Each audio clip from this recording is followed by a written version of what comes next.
విశ్వవిఖ్యాత నట సార్వభౌముడు నందమూరి తారక రామారావు గారు 1982వ సంవత్సరంలో తెలుగుదేశం పార్టీ పెట్టిన తర్వాత మనందరికీ రాజ్యాధికారం వచ్చిన విషయాన్ని ఒక్కసారి గుర్తు చేస్తూ ఆ మహానుభావుడికి శిరస్సు ఉంచి నమస్కారాలు తెలియచేయాలి. ఆ ప్రస్థానంలో పుట్టినటువంటి రాజకీయ మొక్కే మన యనమల రామకృష్ణుడు గారిని ఈ సందర్భంగా తెలియజేస్తున్నాను. ప్రతి ఒక్కరికి నేను ఏ సమావేశానికి వెళ్ళినా చెప్తాను, ప్రతి ఒక్క మనిషికి భగవంతుడనేవాడు ఒక అవకాశాన్ని తప్పనిసరిగా ఇస్తాడు. రాజకీయాల్లో అయినా, వ్యాపారాల్లో అయినా, పౌరులుగా అయినా సరే అవకాశాలు ఇస్తాడు. ఎవరైతే ఆ అవకాశాన్ని సద్వినియోగం చేసుకుంటారో వారే నిలదొక్కుంటారు. ఆ కోవకు చెందిన వ్యక్తి మన నాయకుడు యనమల రామకృష్ణుడు గారిని గర్వంగా నేను చెప్పదలిచాను. 42 సంవత్సరాల రాజకీయ సుదీర్ఘ ప్రయాణంలో 38 సంవత్సరాలు అధికారంలో ఉన్నారు. అధికారం వచ్చిందని ఎప్పుడూ గర్వపడలేదు, అధికారం లేదని ఎప్పుడూ కుంగిపోలేదు.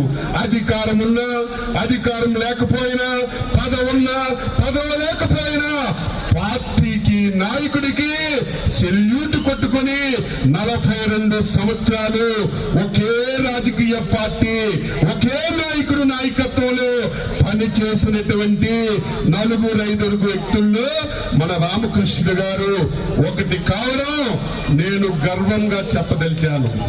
నేను ఈరోజు 1983 యనమల రామకృష్ణుడు గారు కోఆపరేటివ్ మినిస్టర్ గా శ్రీకాకుళం జిల్లాకి ఇన్ఛార్జి మంత్రిగా వచ్చారు. ఆ రోజు 83లో ఎన్టీ రామారావు పిలుపుతో నా సోదరుడు ఎర్రన్నాయుడు గారు, అయ్యన్న పాత్రుడు గారు, కావల ప్రతిభాభారత గారు, అశోక్ గజపతిరాజు గారు, ఇటువంటి నాయకులు ఎంతో మంది రాజకీయాల్లోకి వచ్చారు. అందులో మా కుటుంబం కూడా రాజకీయాల్లోకి వచ్చిన విషయం నేను గుర్తు చేస్తున్నాను.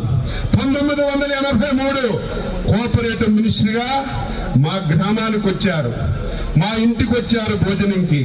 నాకప్పుడు 6 సంవత్సరాలు నిక్కరేసుకొని తిరిగేవాళ్ళు. అటువంటిది ఈ రోజు ఆయన 42 సంవత్సరాలు ప్రజాప్రస్థానం వేడుకల్లో నేనొచ్చి మాట్లాడే అవకాశం వచ్చిందంటే that is Telugu Desam, that is Chandrababu Naidu అని గర్వంగా ఈ రోజు చెప్పదలిచాను.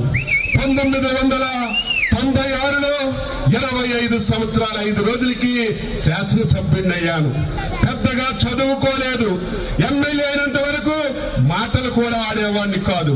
కానీ నా అదృష్టం ఏమిటంటే నేను మొదటిసారి శాసనసభ్యుడిగా అయినప్పటికీ శాసన సభాపతిగా యనమల రామకృష్ణుడు గారు ఉండడం నా అదృష్టంగా నేను భావిస్తున్నాను.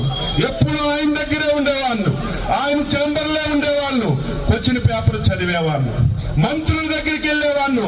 నేను స్పీకర్ గారికి చెప్పి అవకాశం తెచ్చుకుంటాను, ఏదడిగితే పేరు వస్తుందో మీరే రాసివ్వండి అని మంత్రుల దగ్గర తెచ్చుకొని స్పీకర్ గారు అనుమతి తీసుకొని ఆ రోజు నుంచే శాసనసభలో మాట్లాడే అవకాశం వచ్చింది. కాబట్టి ఈ రోజు ఏ సబ్జెక్టు మీదైనా అనర్గళంగా అవకాశం వచ్చిందంటే దానికి గురువు శ్రీ యనమల రామకృష్ణుడు గారిని ఈ సందర్భంగా తెలియజేస్తున్నాను.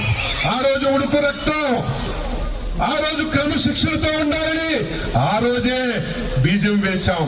శాసనసభ ఉమ్మడి ఆంధ్రప్రదేశ్ రాష్ట్రం 50 హామీలు ఆ రోజు శాసనసభ చూస్తే రామాంజన యుద్ధం లాగా జరిగాయి. అటువంటి రోజుల్లో ఆ రోజు స్పీకర్ గా శాసనసభని ఒక క్రమశిక్షణలోకి తెచ్చారు. ఇప్పుడే పెద్దలు అయ్యన్న పాత్రుడు చెప్పినట్టుగా లైవ్ ఇచ్చారు. ఆ రోజే నైతిక విలువలు కమిటీ పెట్టి ప్రతి ఒక్కరూ రాజకీయాల్లో